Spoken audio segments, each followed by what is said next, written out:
Welcome to Norse News QB evaluation. This is going to be part 3 of 7 for Malik Willis.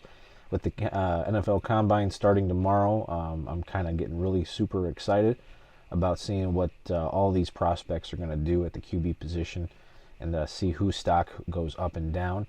But today, this is going to be Malik Willis versus Ole Miss. We're going to pull some plays out of Ole Miss to see and kind of break them down. What he did right, wrong, and what he might need to do to improve. So with that being said, let's get it.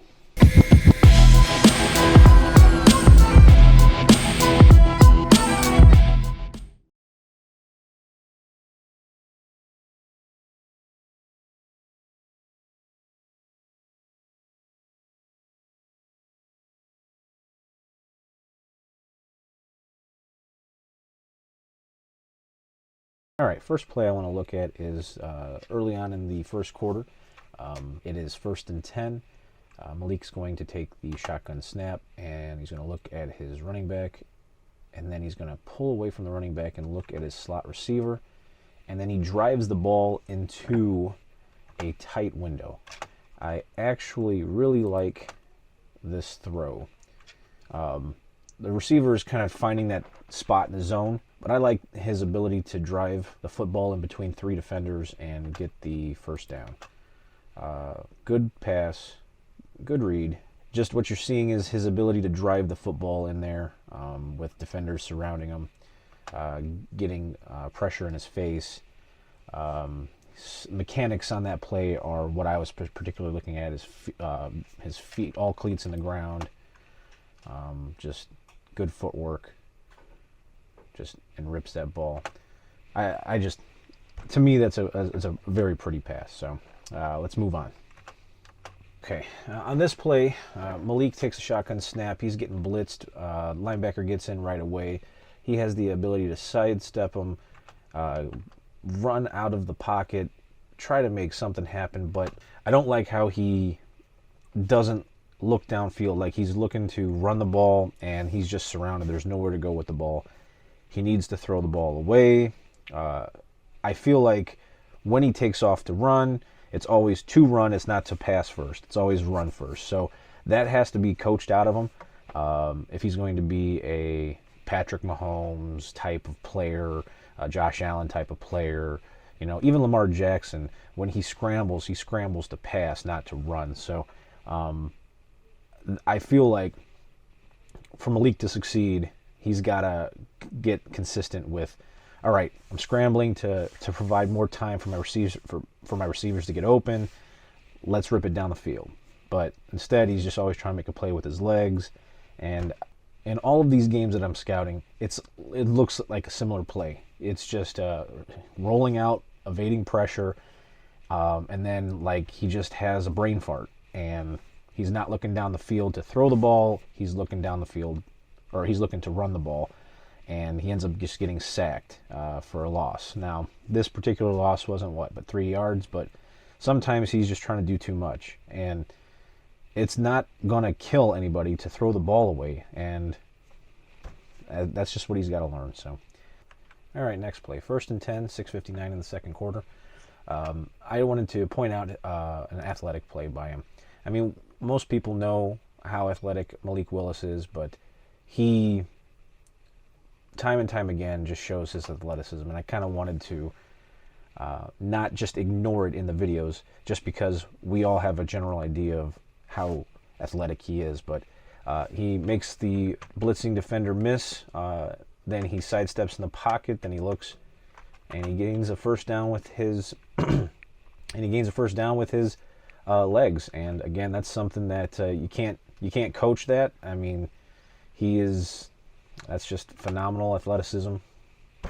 Time and time again, that's what you see from Malik Willis. So I don't want to discount his athletic ability in these videos. So I want to make sure that we point it out. Let's move on. All right. 2nd down and 10. 3:08 left in the second quarter. This play is a terrible decision, terrible play. So let's just let it play out. All right. Shotgun set. Running back in motion. Pump fakes. Then he throws directly to the safety. I mean, doesn't even look to see where the safety is prior to the play starting. His pre-snap read is just flat out wrong. Good mechanics on the throw, but again, a just bad decision. Bad decision. And that's something that he has to get better at, again, to succeed at the next level. I feel his biggest problem is his ability to read coverages. So athletic ability can only get you so far. I have a big concern with his classroom game. You know, is he not able to comprehend coverages prior to? Is he not seeing the whole field? Does he not care?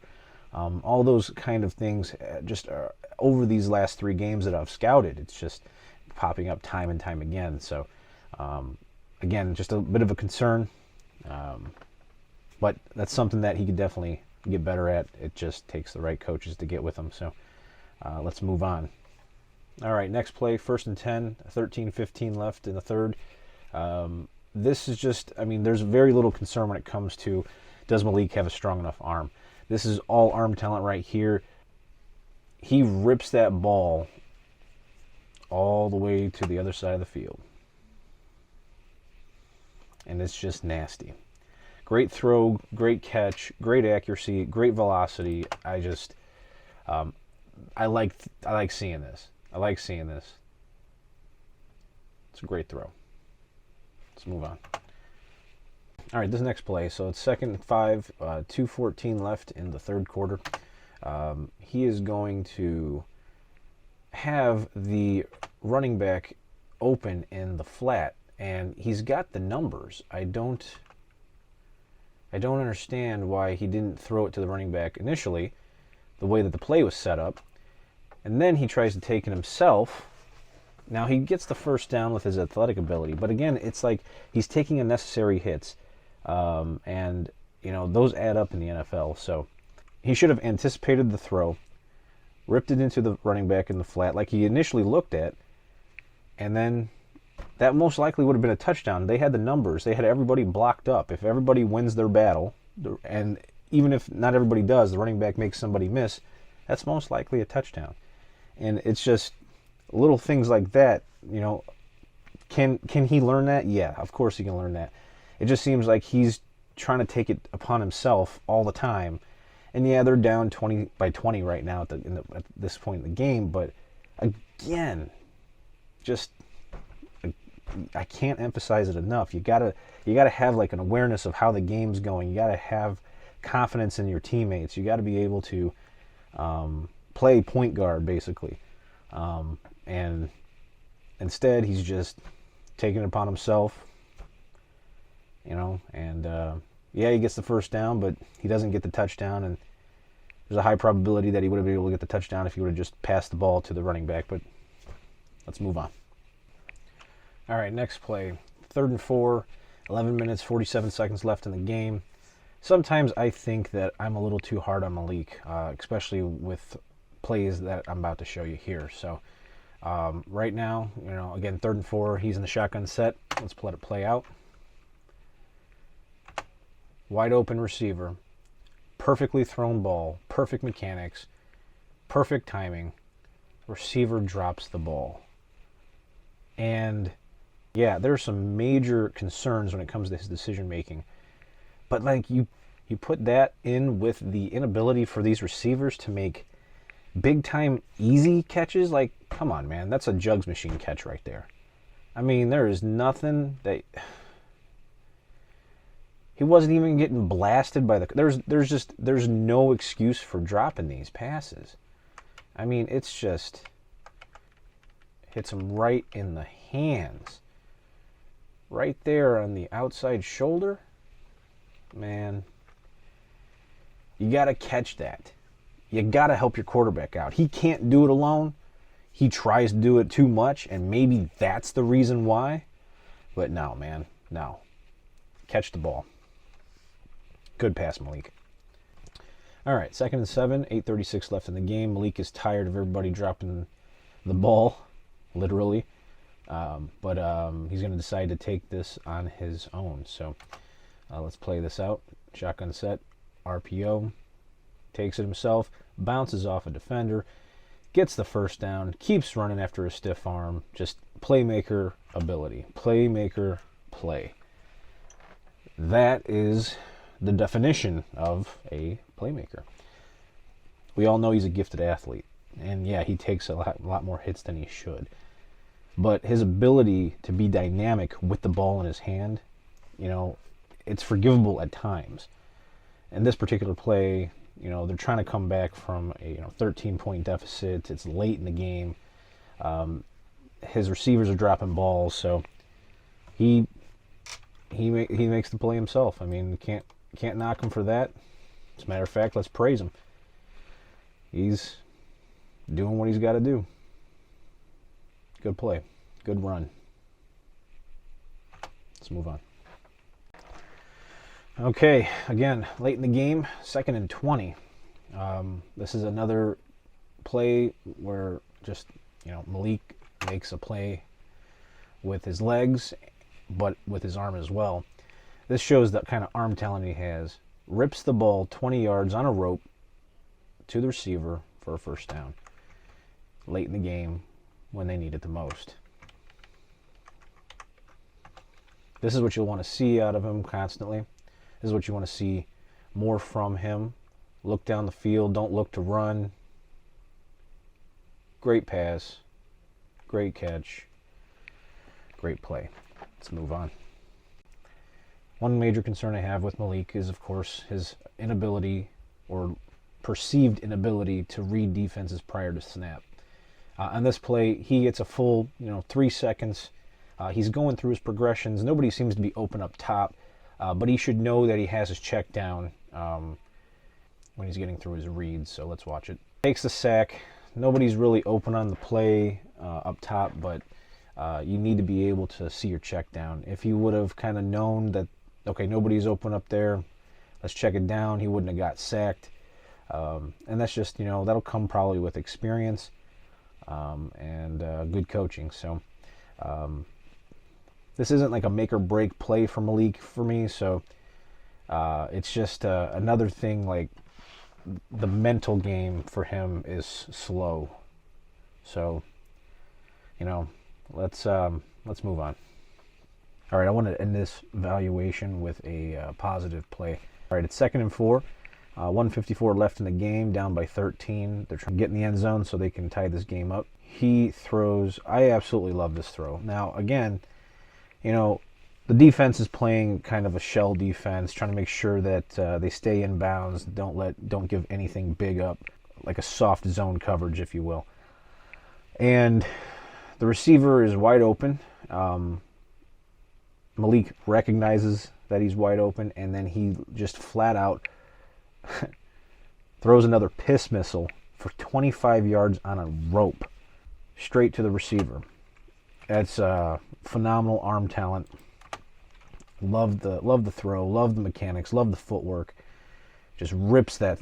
And the reason why I wanted to point this particular play out is because you see the ability. You see on tape he can do that.